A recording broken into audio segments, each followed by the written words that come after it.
Good morning friends. Generally आपने एक बात सुनी होगी, जब भी कोई बुजुर्ग बड़ा हमें आशीर्वाद देता है तो एक बात अवश्य बोलता है, बेटा आपकी उम्र 100 साल हो। पर आपने कभी सोचा है कि हम अक्सर ये शब्द क्यों यूज में लाते हैं कि हमेशा उम्र जो है वो 100 साल ही हो। चलिए मैं आज आपको बताता हूं इसके पीछे का लॉजिक क्या है। कहते हैं जब भगवान मनुष्य को, जानवरों को आयु बांट रहे थे तो सभी प्राणी अपनी आयु ले चुके थे।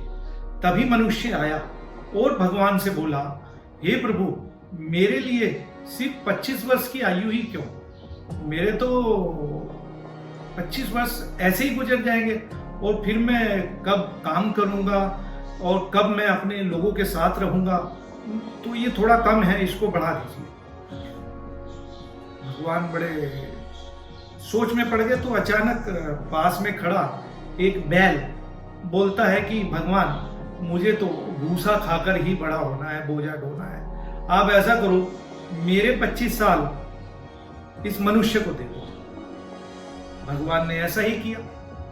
मनुष्य ने फिर कहा कि 50 वर्ष तो बहुत कम है, ये तो खाते कमाते ही निकल जाएंगे और फिर मैं कब तक अपने बच्चों के साथ रहूंगा जब वो बड़े होंगे। तभी वहां बैठा कुत्ता बोला, प्रभु मुझे तो बासी रोटी खाकर ही जीवन गुजारना है, जिंदगी भर चौकीदारी ही करनी है, तो ऐसा करो आप मेरे भी 25 साल इस मनुष्य को दे। भगवान ने ऐसा ही किया। मनुष्य फिर बोला, भगवान थोड़ा और कुछ बढ़ाइए, ये अभी भी कम है। तो पास बैठा उल्लू बोला, मुझे तो उजाड़ खंडर में ही चीख मारनी है, आप ऐसा करो मेरे भी 25 साल जो है मनुष्य को दे दो। और इस प्रकार मनुष्य को 100 वर्ष की आयु मिल गई। अब देखो अपने पहले 25 वर्ष में मनुष्य अपना जीवन मस्त जीता है और सब उसको प्रसन्न देखते हैं, सब उसको प्यार करते हैं। अगले 25 वर्ष में वो काम में लगा रहता है, सुबह घर से निकलता है, रात का काम करता है और घर पहुंचते ही पत्नी के ताने भी सुनता है।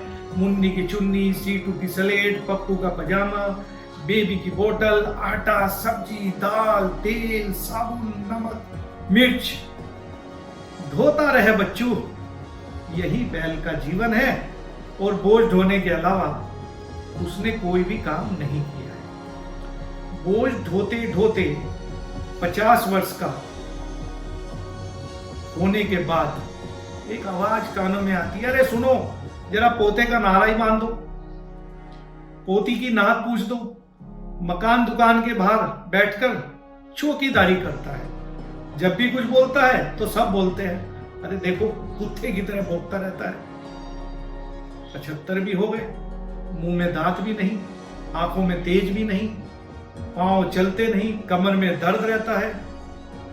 प्रेत जैसा चेहरा देखकर घर वाले भी ज्योतिष से पूछते हैं बूढ़ा मरेगा कब। हर समय खांसता रहता है, न रात भर सोता है और न सोने देता है। पर नींद आए कैसे? उल्लू की जो आयु ली है। तो इस कहानी से दोस्तों ये सीख मिलती है, आयु तो आपको मिल गई किंतु आप उसका भोग नहीं कर पाए। यही एक मनुष्य की तमाम उम्र शिकायत रहती है। अरे भगवान ने सब कुछ दिया, उम्र दी, तो भजन तो किया ही नहीं। जब याद आता है तो सब कुछ खत्म हो चुका होता है।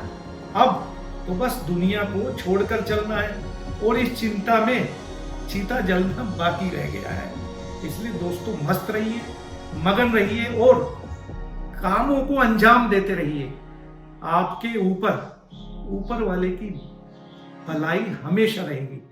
कहानी कैसी लगी लिखें, कमेंट करें और चैनल को सब्सक्राइब नहीं किया है तो अवश्य करें। Thank you very much.